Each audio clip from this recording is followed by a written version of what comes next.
Labdien, dārgie skatītāji! Šodien ir 2027. gads, un Latvijas astronauti šodien dodas ekspedīcijā uz Marsu. Šobrīd mēs atrodamies kosmodromā un vērojam kosmoplāna Daugava startu uz Marsu. Un tā, mūsu operators atrodas blakus liftam, kurš nogādā astronautus kosmoplānā. Mums garām paiet ekspedīcijas vadītājs Jurgis, kurš ir norūpējies par ilgo ceļojumu, kurš ilgs veselus 3 gadus. Un tā, varētu jums pajautāt dažus jautājumus? Jā, protams. Kādas tehnoloģijas jūs ņemsiet ceļojumā uz Marsu? Teikšu, ka to ir daudz, tāpēc pastāstīšu jums par svarīgākajām. Pirmā no tām ir Marsa modulis, vieta, kur mēs ēdīsim, gulēsim un pavadīsim lielāko daļu laika. Otrā ir Marsa izpētes klejotājs, transporta līdzeklis, ar kuru mēs varēsim labāk izpētīt Marsu un pārvietoties pa to, ja tā var izteikties, Marsa mašīna. Un kā jūs uzbūvēsiet savu mītni uz Marsa? Mēs izmantosim 3D modeli, kuru uzbūvēs robots. Paldies, Jurgi! Un tālāk iet Edvards, kurš ir komandas inženieris. Viņš ir norūpējies par visām tehnoloģijām, kuras vedīs uz Marsu. Tālāk iet mūsu burvīgā bioloģija Elvīra, kura kops augus un dzīvniekus visa ceļojuma laikā. Labdien! Uz kosmoplānu dodas arī astronomi Armands, Andris, kā arī Nandi, kuri pārzina visas kosmosa nianses. Bezsvara stāvokļa ietekmi, temperatūras svārstības, kā arī aizsargāties no kosmiskā starojuma.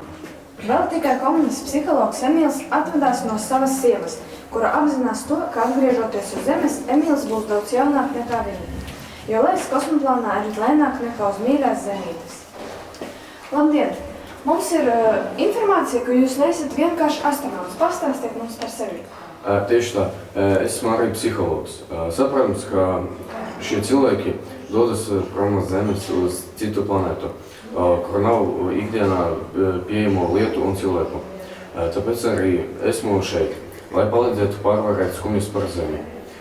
Un tāpat arī mums priekšā ilgais ceļš, kuru, protams, bez manīm neapiesies. Nu ko, vēlam jums veiksmi! Paldies!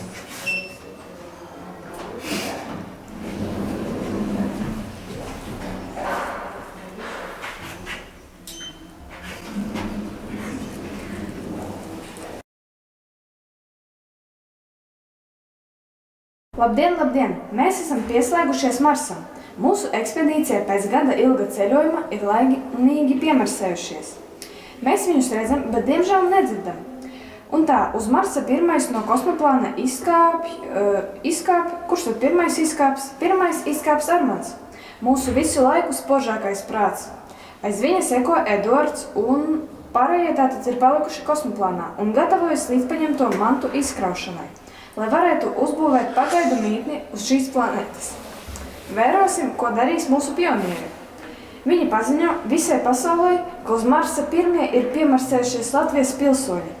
Tad vēlreiz aplūko virsmas iežus un iezīmē nākamās apmetnes atrašanās vietu. Mēs izejam no Marsa tiešās redzamības zonas. Tas nozīmē, ka nākošā reportāža no Marsa būs pēc 24 stundām un 36 minūtēm. Esiet kopā ar mums un redzēsiet, kā ir iekārtojuši savu mītni uz Marsa mūsu astronauti. Kopā ar jums bija korespondente Valērija.